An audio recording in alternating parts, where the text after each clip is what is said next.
Jumpa lagi bersama saya Evangelis Budi Setijo. Pada malam hari ini saya akan berbicara bagaimana tentang hati seorang hamba dan hati iblis, saudara. Kita akan baca dalam Alkitab, dalam kitab Injil Yohanes pasal 10 ayat 9 sampai 11. Akulah pintu, barang siapa masuk melalui aku, ia akan selamat, dan ia akan masuk dan keluar dan menemukan padang rumput. Pencuri datang hanya untuk mencuri dan membunuh dan membinasakan. Aku datang supaya mereka mempunyai hidup dan mempunyainya dalam segala kelimpahan. Akulah gembala yang baik. Gembala yang baik memberikan nyawanya bagi domba-dombanya. Saudara, kita lihat dalam ayat ini, ayat 10. Pencuri datang hanya untuk mencuri dan membunuh dan membinasakan. Yang dimaksud pencuri ini siapa, saudara? Nah, kita lihat dulu dalam Yohanes 8 ayat 44.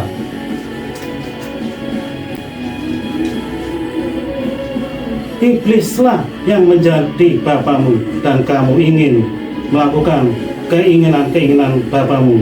Ia adalah pembunuh manusia sejak semula dan tidak hidup di dalam kebenaran, saudara. Yang dimaksud pencuri di sini adalah iblis, saudara. Iblis datang pertama mencuri, saudara.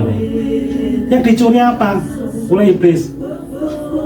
Yang dicuri di sini adalah damai sejahtera kita. Yang dicuri oleh iblis itu berkat-berkat kita, saudara. Memang iblis tidak pernah hidup di dalam kebenaran. Dia ingin merampok apapun yang kita miliki. Sukacita kita dicuri oleh iblis. Yang kedua, pekerjaan iblis itu membunuh, saudara. Iblis ingin membunuh manusia. Biasanya dalam membunuh itu tidak langsung iblis membunuh, tetapi melalui manusia. Seringkali manusia tidak bisa mengendalikan diri. Mereka gampang emosi, gampang marah, sehingga mempunyai keinginan untuk membunuh. Terkadang masalah sepele.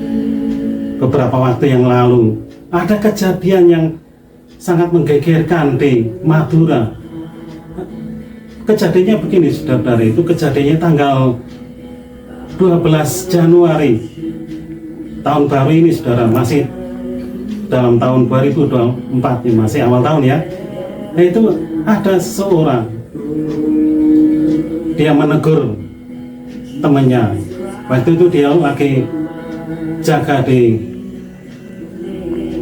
pos ronda, saudara. Ya, masih dia ingin menunggu temannya juga untuk urusan pekerjaannya. Tiba-tiba temannya lewat, dia menyapanya terlalu keras. "Mau kemana kamu?" Nah, tapi kata-katanya itu menyinggung perasaan temannya, sehingga mereka cekcok, saudara. Cekcok, sehingga mereka saling mengancam, saudara. Nah, yang jaga di ronda ini diancam, ya, dia tersinggung. Akhirnya dia pulang membawa celurit, atau istilahnya dalam istilah Madura itu carok, saudara. Dia membawa celurit. Terus mereka berduel 2 lawan 4, saudara.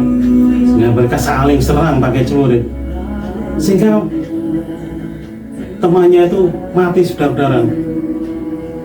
Dibacok pakai celurit, meninggal dunia.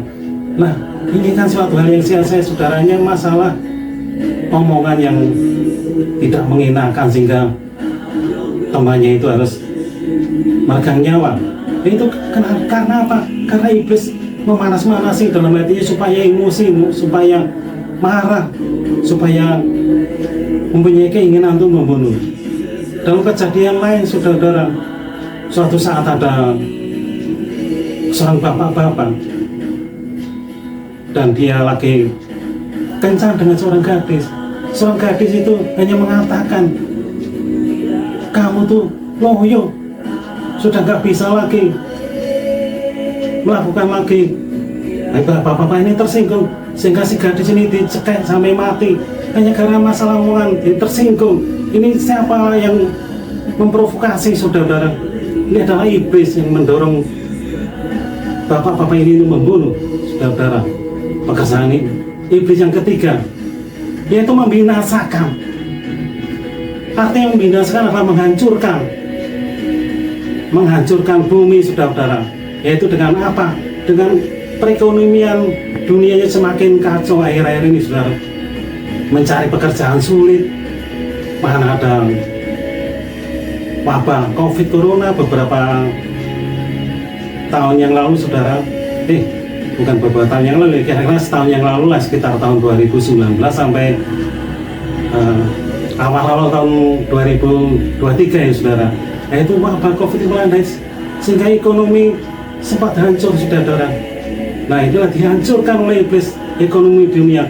Bahkan iblis menghancurkan hubungan kita antara keluarga, hubungan suami istri kacau gara-gara ada pihak ketiga. Iblis tidak senang manusia hidup dalam sejahtera, damai sejahtera saudara. Dan pekerjaan yang keempat iblis adalah pendusta saudara.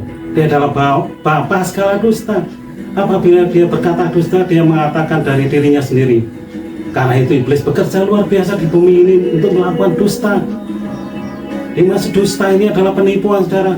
Dia melakukan pekerjaannya luar biasa dengan tipuan-tipuannya, dengan membuat manusia tidak percaya lagi pada Yesus dan mendorong manusia untuk membenci Yesus. Bahkan mereka menganggap Yesus tidak berguna, Yesus tidak bisa menyelamatkan. Itu semua dari iblis yang mendustai banyak manusia. Untuk itulah saudara, kita tetap berpegang teguh pada firman-Nya saudara-saudara. Kita lihat lagi saudara. Dalam ayat 11, akulah gembala yang baik. Gembala yang baik memberikan nyawanya bagi domba-dombanya.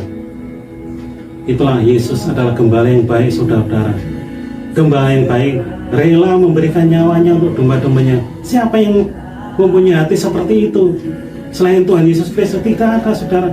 Dia rela mati, disalibkan, dan untuk menebus dosa-dosa manusia saudara-saudara.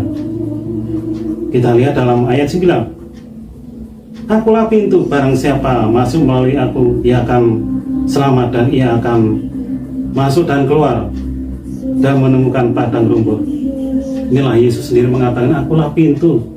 Barang siapa masuk melalui Yesus, maksudnya orang itu melalui untuk menuju pada Bapa di surga melalui Tuhan Yesus, dia akan mendapat damai sejahtera dan ia akan bersama-sama di kerajaan Allah bersama dengan Bapa di surga dan Tuhan Yesus. Kita akan bersama-sama berkumpul. Akhir-akhir ini saudara, ada banyak kejahatan yang luar biasa saudara, tetapi kita tetap hidup di dalam kebenaran saudara. Di dalam Kristus ada kasih, di dalam Kristus ada keselamatan saudara, karena Yesus adalah pintu untuk menuju dalam kerajaan Allah. Saya rasa saudara, firman Tuhan ini walaupun singkat, kiranya menjadi berkat bagi Bapak Ibu sekalian, supaya Bapak Ibu sekalian tetap di dalam jalan Tuhan saudara. Jangan sampai sekali-kali saudara meninggalkan Tuhan. Tetaplah percaya bahwa Tuhan itu mengasihi Bapak Ibu saudara. Mari bagi Bapak Ibu yang belum mengenal, belum percaya kepada Tuhan Yesus, mari percayalah supaya Bapak Ibu diselamatkan. Jangan saudara meninggalkan kasih persaudaraan, kasih persekutuan. Jangan meninggalkan ibadah. Tetap kita hidup di dalam kebenaran. Kita menjaga kekudusan, kita menjaga hidup kita supaya tetap berkenan di hadapan Bapa di surga. Amin saudara. Mari kita akan berdoa. Bapa di surga, demikianlah firman ini kiranya menjadi berkat bagi kita semua, dan kita semua tetap hidup di dalam jalan kebenaran. Tuhan, lindungilah kami supaya kami tetap di dalam jalan, supaya Engkau senantiasa memberkati kami, supaya kami jangan mudah diganggu oleh iblis, dan kami senantiasa hidup di dalam naungan-Mu. Dalam nama Tuhan Yesus Kristus kami telah berdoa dan mengucap syukur. Amin. Firman jadi manusia, diam di antara kita. Ada hidup terang bagi manusia, Engkau datang bagi kepunyaan-Mu. Firman jadi manusia, diam di antara kita. Ada hidup terang bagi manusia, Engkau datang